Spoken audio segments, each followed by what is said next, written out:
सद्गुरुवे नमः। एक राजा मरने लगे, मंत्री और सब कर्मचारीगण सब घेर लिए। अंतिम समय में मंत्रियों सबको आदेश दिया कि बेटा तो मुझे 4 है लेकिन हिस्सा 3 ही लगाना।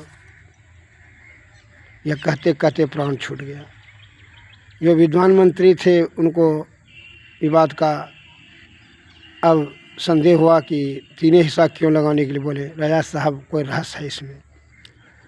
वह कहा ठीक है, इसका रहस्य को ज्ञान से पता लगाया जा सकता है। उसने बड़का बेटा को बुला के कहा कि जो है वो तीनों को मार दो तो हम तुम्ही को राजा बना देंगे। कहा हम ये सब काम गंदा काम नहीं करेंगे, हमारा भाई है, कैसे मारेंगे, दुश्मन को भी हम नहीं मारेंगे। और आप कहते हैं यह राजगद्दी के लिए लालच दिखा करके आप हत्यारा बनाना चाहते हैं, ऐसा काम नहीं करेंगे। ये कह दिया और चला गया। दूसरा को पूछा, दूसरे ने कहा हमने ये सब काम कर हत्या करेंगे। तीसरा ने कहा हम गद्दी के लिए हत्या करेंगे, अब हमको हत्यारा समझते हैं। इस संसार में क्या रखा है जो हम धन या राज सिंहासन गद्दी के लिए हम हत्यारा बन जाएं, महापाप करें। वो तीनों भाई को मार देगा तो तुम ही राजा, क्योंकि हमको राजा नहीं बनना है, हम किसी का हत्या नहीं कर सकते हैं।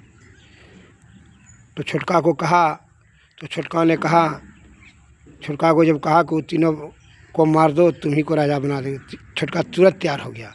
कहता है कि हाँ हम मार देते हैं। कहा कि सुतले में काट देना। उनको ठीक है काट देंगे आजाद। बस वो तैयार हो गया। मंत्री ने, जो चतुर मंत्री था, वह समझ गया कि यह जो है राजा का असली औलाद नहीं है, यह दोगला बच्चा है।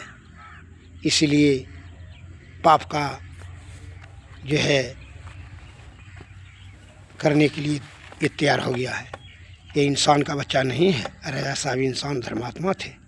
राजा साहब ने जान लिया होगा कि रानी ने जो है दूसरे से प्रेम कर करके एक छोटका बच्चा को जन्माया है, इसलिए उन्होंने प्रतिष्ठा को बचाते हुए हम लोगों को इशारा दिया 3 हिस्सा लगाने के लिए। क्या है कि वो जान लिया कि दोगला का बच्चा है। और उसको